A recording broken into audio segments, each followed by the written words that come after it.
بسم الله الرحمن الرحيم. السلام عليكم ورحمة الله وبركاته. كلنتو وعنو ونكسن الداوديال ميلوبو جوكتين يسول بدنو داوانيسان كسو دوادا شيكوين حريرة يقصوين تاريخ الدبا وعن قدهانتو دونينو إنان هلكان إذن كلو ذاك نسي جوكتا واد كغبوغتان شيكوين كحرير كإن لله كواس أو رجبادان كقبو إنay suweyn idin soo jiitaan aadna si adag kaga heshaan. sheekadeenna maanta waxaa jiray wiil Soomaaliya oo markii ugu horeysay ee diyaaradda ka degayay magaalada Minneapolis isagoo oo wata jeebkiisana ay ku jirto oo kaliya lacag gaaraysay $300. haddaba xaalku sidoo uu noqday ayaan sheekadan inkaga dhacaya. ma uusan aqoon magaalada, ma uusan aqoon shaqo fiican. ingiriiskana waxa uu ahaa qof aan si wanaagsan u garanayn, laakiin waxa uu watay hal wax oo ay lacagtu aysan iibin karin. haddaba sheekadeenna ayaan gudagalaynaaye fadlan inagu soo biir subscribe leeg iyo share si daawade adigoo aada u mahadsan. sheekadeenna maanta waxay ku saabsan tahay wiilkii Soomaaliga ahaa ee Minnesota tegay isagoo oo wata lacag gaaraysa $300 10 sano kadib. maxaa dhacay halkan uga bogo. maalintii ugu horeysay ee uu Mareykanka yimid, qofkii oo ku tiirsanaa ayaa teleefankiisa damiyay. meel dambe ma jirin. maalintii saddexaadna wuu seexday meel uusan weligiis filayn inuu seexdo, laakiin waxa uu markaa ogeyn ayaa ahaa in go'aanku uu qaatay haweenkaas oo 10 sano kadib uu ka dhigi doono nin ay dad badani yaqaanaan. laakiin sidee ayuu u gaaray hadafkiisa? maxaa dhacay hameenkii uu qustay? qofkee ayuu la kulmay? maxay ahayd sirta uu hooyadii ka qariyay? iyo ugu dambeyntii markii uu taajiray maxay ahayd sababta uu mar qura ugu laabtay isla goobtii uu seexday? aan sheekadan bilowno. waxaan filayaa inaad fahamteen mawaadiicda ku gadaaman safarka wiilka tegay Minnesota isagoo haysta dhaqaale aada u yar. magaciisu waxa uu ahaa Ayaanle waxa uu ka dhashay qoys dayara oo ku noolaa Soomaaliya. aabihii waxa uu geeriyooday isaga oo yar. hooyadii waxay ahayd haweeney kaligeed caruurteeda korsata. Ayaanle wuxuu ahaa curadka qoyska. markii uu yaraa, hooyadiis waxay oran jirtay markasta, wiilkaygiiyow, haddii aad fursad hesho wax baro, haddina way tagtaa, laakiin aqoonta iyo akhlaaqdu way kula joogtaa. Ayaanle wuxuu isku dayayay waxbarasho, laakiin xaaladda qoyska way adkayd. mararka qaar wuxuu iskuulka tagi jiray isaga oo aan quraac helin. mararka qaarna buugga uu leeyahay oo uu doonayo inuu casharka ka barto ayuu wey jiray markii lagu yiraahdo soo qaad. haddana waxa uu ahaa wiil aad u dhaga fudud oo aan quusan, iskuna dayaya inuu gaaro ujeedadiisa.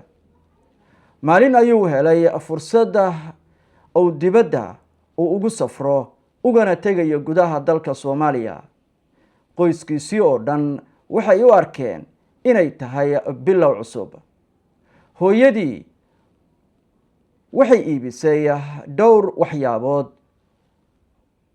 oo ay haysatay sida ay wiilkeeda ay ugu caawiso safarka. maalintii uu baxay, hooyadii waxay tiri, Ayaanle, markaad Ameerika tagto ha ilaabin qofka aad tahay. wuxuu yidhi, hooyo, haddii aan lacag helo, marka ugu horeysa adiga ayaan wax kuu qabanayaa. hooyadii ayaa dhoolla caddaysay, laakiin indhaheeda ilmo ayaa ka socotay. markii diyaaradda Minnesota uu kaga diga ayaan leh wuxuu u arkay markii ugu horeysay qabow wajigiisa oo filan waayay. waxa uu xirnaa jaakad aan cuslayn. markii uu banaanka u soo baxay qabowgu wuxuu ku dhacay wajigiisa. ayaan leh hadda ayaa nolosha cusub bilaabaysa. qof ayaa la rabay inuu garoonka ka qaado. wuxuu sugayay daqiiqado ayaa ku noqday saacado. qofkii ma imaan. wuxuu wacay taleefankiisa lama qaban. mar kale ayuu wacay taleefankiisa waa dansanaa. ayaan leh waxa uu bilaabay inuu walwalo. waxa uu garoonka dhexdiisa fadhiistay isaga oo boorsadiisa ku dhegan. jeebkiisa wuxuu ku hayaa lacag dhan $300 Mareykanka. wuxuu is yiri lacagtan haddii aad si khaldan u isticmaasho maalmo gudahood way kaa dhammaanaysaa. ugu dambeyntii wuxuu la xiriiray qof kale oo Soomaaliya uu ku yaqaanay. qofkii waxa uu ku yiri walaal hadda meel aan ku dejiyo ma hayo, wax yar isug. laakiin wax yar waxa ay noqotay maalin. habeenkii ugu horeysay ayaan leh waxa uu helay qof Soomaali ah uu hore u maqlayay magaalada inuu joogo. ninka waxa uu u sheegay guri ayaan ku geyn karaa laakiin muddo gaaban ayaad joogi kartaa. ayaan leh wuu aqbalay. wax walba wuu aqbalay sababtoo ah wuxuu rabay hal shay noolaado oo shaqo helo. maalin xigtay wuxuu bilaabay shaqo raadin. wuxuu galay makhaayado. wuxuuna galay dukaano. wuxuu weydiiyey job shaqo ma leedihiin? shaqo ma ii heli kartiin? waxa uu ku oranayay waxaan u baahanahay job ee iga caawiya. mararka qaar waxaa loo sheegayay no ayay ku lahaayeen dadkii uu la kulmayay. mararka qaarna apply online soo sameeyo applicationkaaga ayay ku oranayeen. ayaan la waxa uu fahmi waayay ereyada badan ee Ingiriisiga ah laakiin ma uusan ceebaysan inuu wax weydiiyo.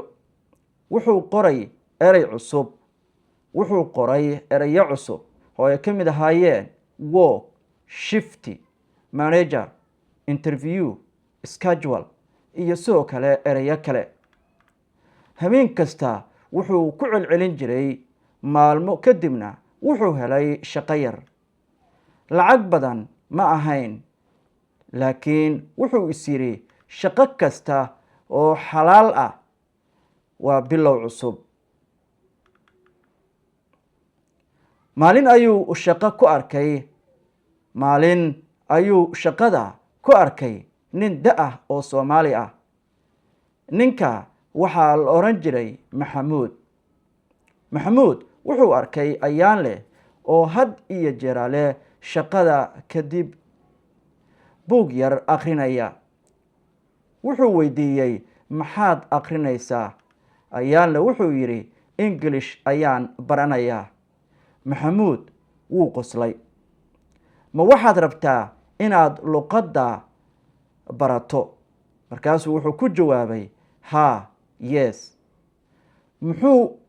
Maxamuud wuxuu ku yiri haddii aad rabto habeen kasta waxaan ku bari karaa wax yar. ayaan leh wuxuu noqday ardaygiisii. laakiin Maxamuud waxa uu barayay wax ka badan English. waxa uu barayay sida loo fikiro. ayaan leh waxa uu yiri America lacag badan ayaa taal laakiin lacagta dadka badan ay haystaan adiga kuma imaanayso haddii aadan qiime samayn. ayaan leh wuxuu weydiiyey qiime maxaad kala jeedaa qiimaha? Maxamuud waxa uu yiri dadku lacag ayay ku siinayaan marka aad dhibkooda xalliso. ereygaas Ayaanle ma iloobin. Ayaanle waxa uu bilaabay inuu dadka Soomaalida ah ee magaalada kula hadlo. Wuxuu ogaaday inay dad badan ay haystaan dhibaatooyin isku mid ah. Qaar waxay u baahan yihiin qof caawiya adeegyada online-ka, qaar waxay u baahan yihiin turjumaad, qaarna waxay u baahan yihiin in laga caawiyo foomamka gaarka ah, waxay u baahan yihiin qof kombiyuutarka yaqaana. Ayaanle waxa uu go'aansaday inuu xirfad barto. Habeenkii shaqada ayuu wax ku baran jiray, subaxiina shaqada ayuu aadi jiray. Mararka qaar wuxuu seexan jiray 4 saacadood oo keliya. Dadka qaar waxa ay ku oran jireen, maxaad naftaada u dhibaysaa? Wuxuu oran jiray, waxaan rabaa inaan maalin uun shaqadayda anigu yeesho. Muddo kadib waxa uu bilaabay adeegyo yaryar. Macaamiishiisu ugu horeysay waxa ay ahaayeen dad Soomaali ah. Lacag yar ayuuna ka heli jiray. Laakiin maalin ayuu helay macaamiil aan Soomaali ahayn, kadibna mid kale ayuu helay. Kadib shirkad yar ayuu abuuray. Markii uu xoogaa lacaga ka helay, Ayaanle waxa uu sameeyay qalad. Waxa uu ganacsi ku bixiyay lacag badan, wuxuuna moodayay inuu hadda wax walba yaqaan. Laakiin ganacsigii waa uu fashilmay. Lacag badan ayuu waayay oo uga dhuntay halkaas. Maalin ayuu gurigiisa fadhiistay. Waxa uu eegay akoonkiisa, wuxuuna yidhi, waxaan ku noqday meeshii aan ka bilaabay. Wuxuu wacay hooyadii. Hooyadii waxay weydiisay, maxaa dhacay? Ayaanle waxa uu rabay inuu qariyo sirta, laakiin ugu dambeyntii waxa uu yidhi, hooyo, waan khasaaray. Hooyadii waxay ku jawaabtay, wiilkaygiiyo, khasaaruhu waa marka aad cashar ka qaadan weydo. Haddii aad cashar ka qaadato, khasaaradaada waxay isu beddeli doontaa aqoon aad ku iibsatay waqti dheer waxaad bara lahayd. Ayaanle wuu aamusay. Ereygaas waxa uu ka dhigtay inuu mar kale u istaago, ayna noloshiisa wax badan ka beddeli karto. 10 sano ayaa ka soo wareegtay. Ayaanle waxa uu hadda leeyahay shirkad yar oo uu ka shaqaaleysiiyey dhalinyaro.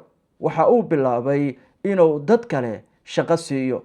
Maalin ayuu xafiiskiisa fariistay. Waxa loo sheegay, nin cusub ayaa shaqo doon ah. Ayaanle wuxuu yidhi, soo geli. Wiilkii ayaa soo galay. Waxa uu watay boorso yar.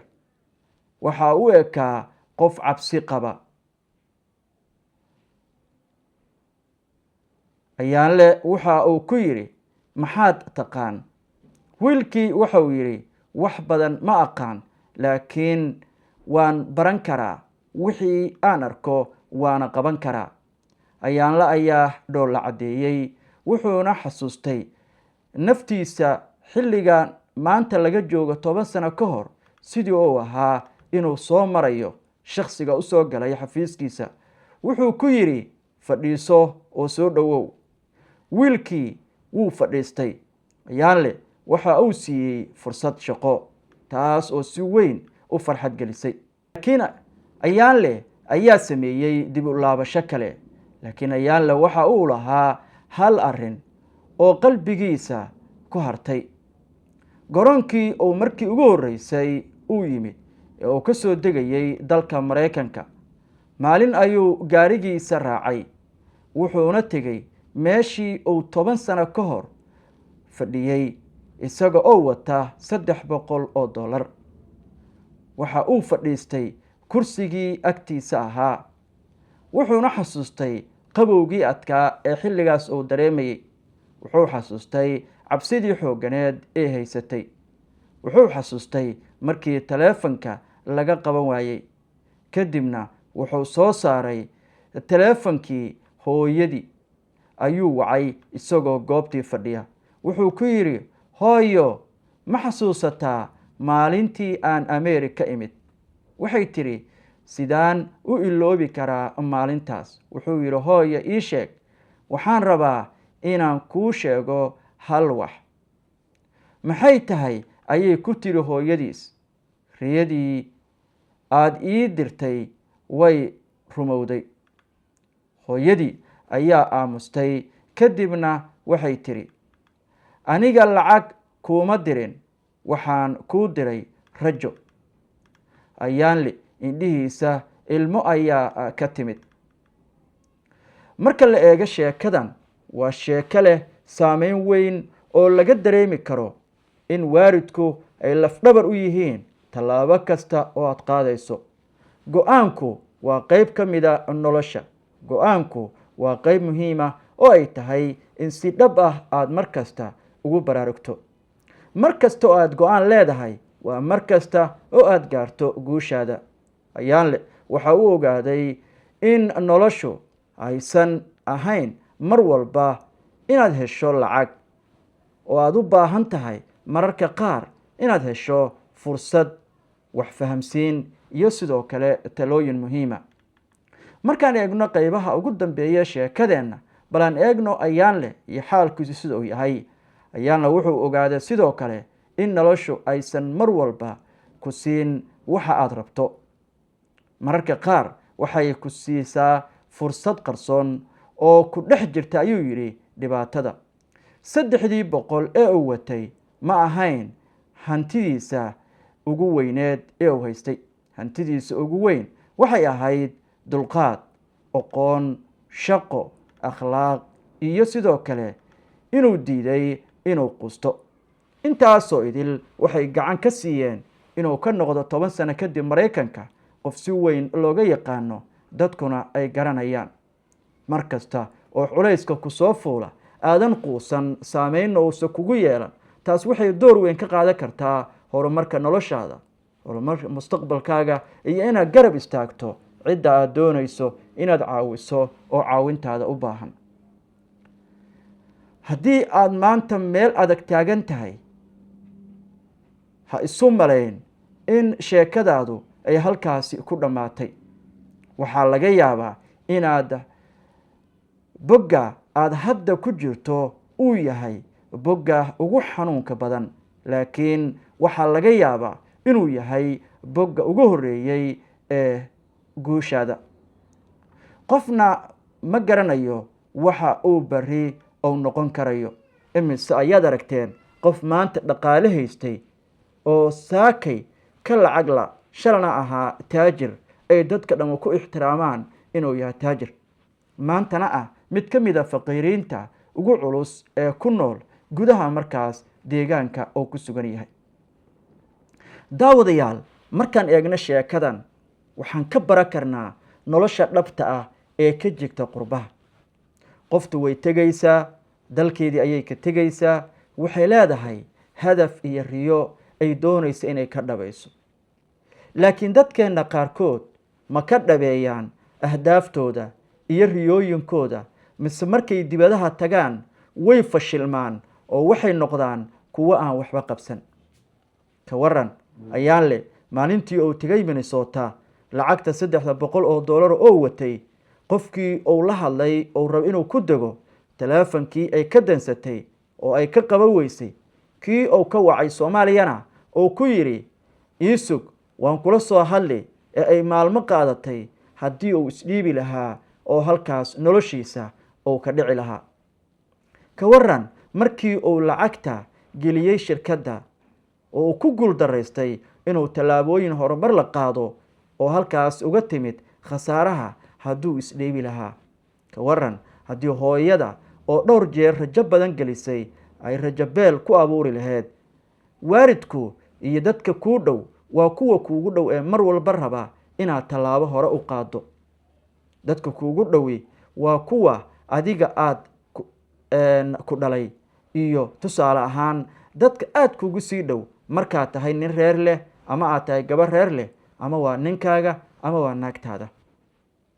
laakiin mararka qaar waxaa jira dad aan isi siin talooyinkii loo baahnaa ee looga gudbi lahayn nolosha adag. daawade adigu miyaad weli la kulantay xaaladaas?